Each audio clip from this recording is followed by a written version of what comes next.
व्यंजन बहुत बनने लगे, लेकिन हमारे यहाँ खीर का बड़ा प्रचलन है।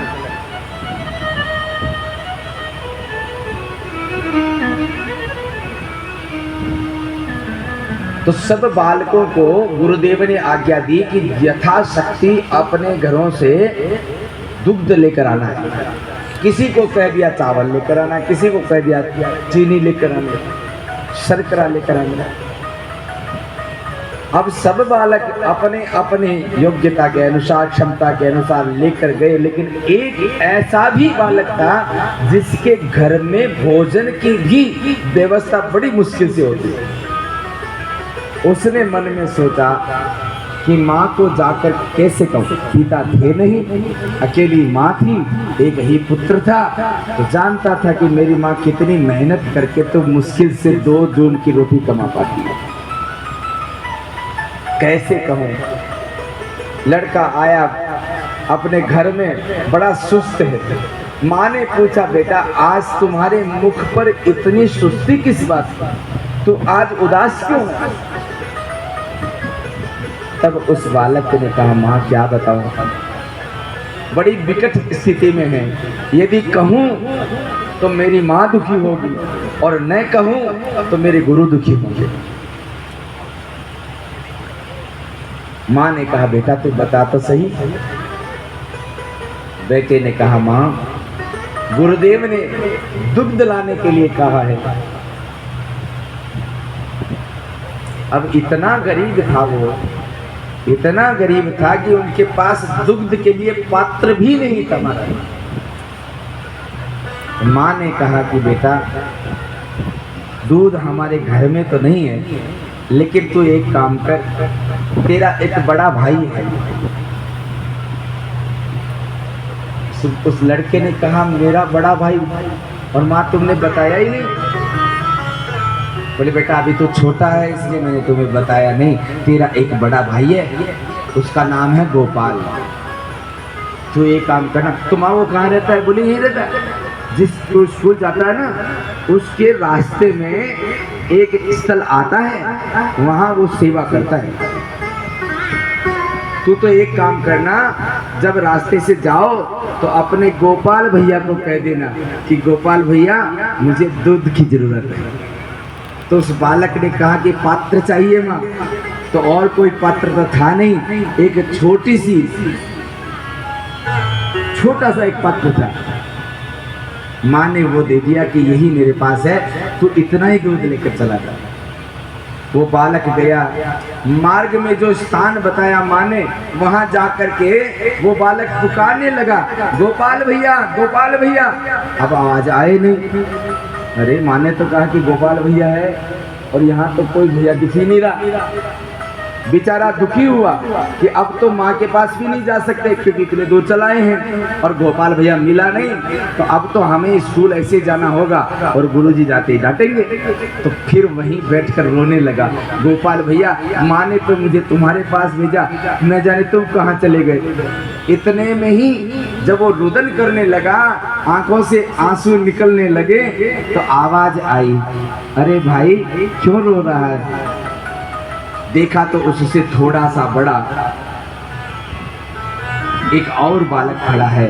वो पूछ रहा है, अरे भैया तू क्यों रो रहा है? बोले, मैं मेरे गोपाल भैया को ढूंढ रहा हूँ। उसने कहा, मैं ही गोपाल भैया हूँ, क्या चाहिए तुम?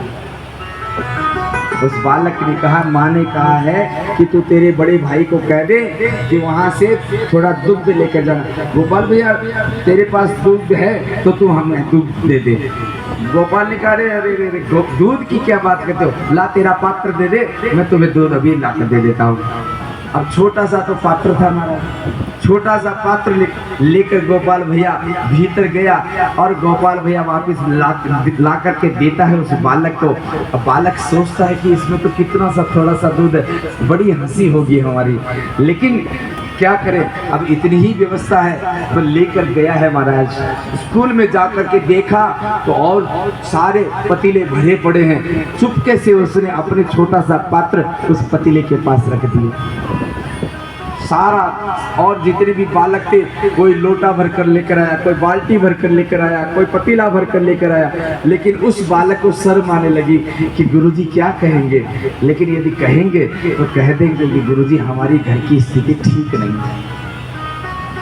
महाराज गुरुजी ने उस बालक से पूछा, अरे हरि तो दूध नहीं लेकर आया?